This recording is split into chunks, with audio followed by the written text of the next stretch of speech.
Hi dear friends, welcome back to your channel.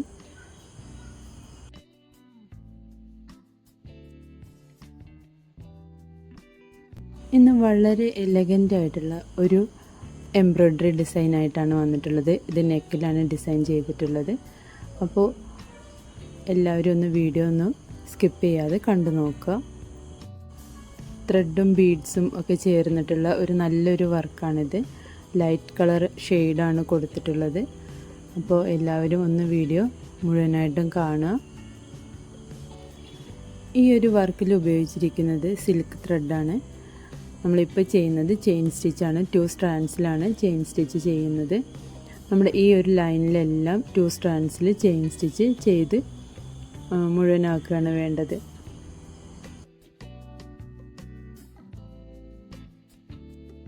Chain stitch നമ്മൾ ചെയ്യുമ്പോൾ പ്രത്യേകം ശ്രദ്ധിക്കേണ്ട ഒരു കാര്യം എന്ന് പറഞ്ഞാൽ നമ്മൾ അടുത്തടുത്തായിട്ടാണ് ഇത് കുത്തിയെടുക്കേണ്ടത്. ചെയിൻ സ്റ്റിച്ചിൻ്റെ ഓരോ ചെയിനും അടുത്തടുത്ത് നിൽക്കുന്ന രീതിയിലായിരിക്കണം നമ്മൾ തയ്ച്ചെടുക്കേണ്ടത്. അല്ലെങ്കിൽ ആ ഒരു വൃത്തിക്കും ആ ഒരു ഭംഗിക്കും നമുക്ക് ആ ഒരു ഡിസൈൻ ഒരിക്കലും കിട്ടുന്നില്ല. അതൊരു നല്ലൊരു ലൈൻ പോലെ തന്നെ കിട്ടണമെങ്കിൽ ഇതുപോലെ അടുപ്പിച്ച് ചെയ്യുമ്പോഴേ നല്ല വൃത്തിക്കും ഭംഗിക്കും നമുക്ക് കിട്ടുന്നുള്ളൂ. അല്ലെങ്കിൽ ആ ഒരു ഹോള് പോലെ ഒരു വൃത്തിയില്ലാതിരിക്കും ആ ഒരു സ്റ്റിച്ച് കാണാൻ.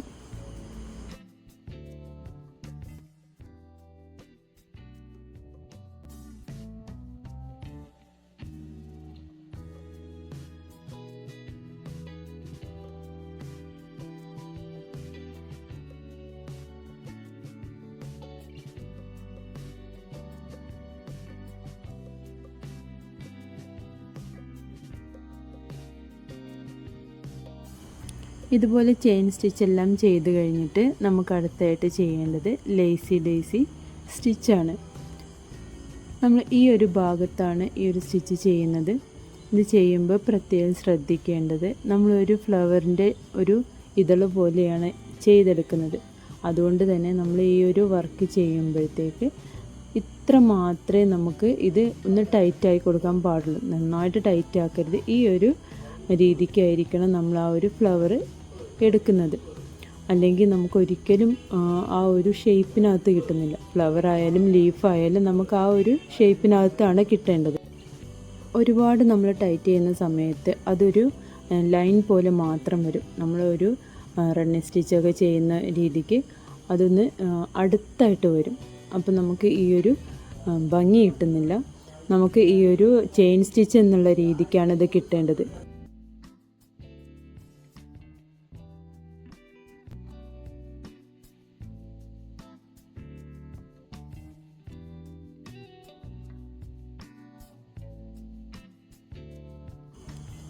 ഇതുപോലെ നമ്മൾ ഈ ഒരു 3 ലൈനും ചെയ്ത് കഴിയുമ്പോഴത്തേക്ക് നമുക്ക് ഇനി ചെയ്യാനുള്ളത് ഫ്രഞ്ച് നോട്ടാണ്.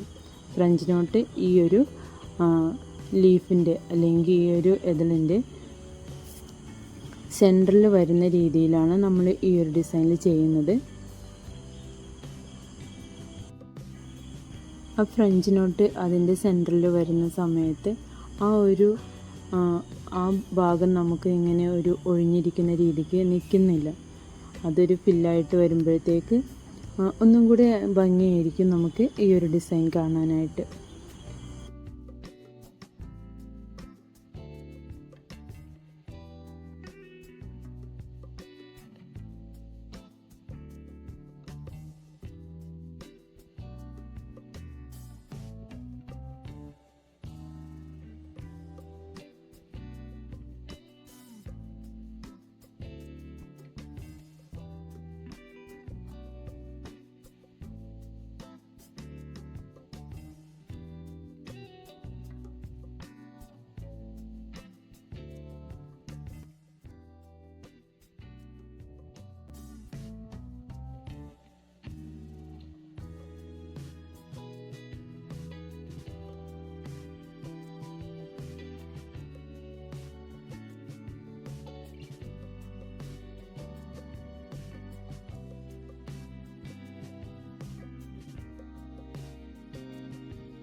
അതിനുശേഷം ഇനി നമ്മൾ ചെയ്യേണ്ടത് ഈ ഒരു ഫ്ലവറിൻ്റെ സെൻറ്ററിലെല്ലാം ക്ലിപ്പ് സ്റ്റോൺ ആയിട്ടുള്ള സ്റ്റോൺ വെച്ച് കൊടുക്കുകയാണ് ചെയ്തിട്ടുള്ളത്. ഇനി അതിന് ചുറ്റും നമ്മൾ ബീഡ്സ് വെച്ചിട്ടാണ് ഒരു ഫ്ലവറായിട്ട് ചെയ്തെടുക്കുന്നത്.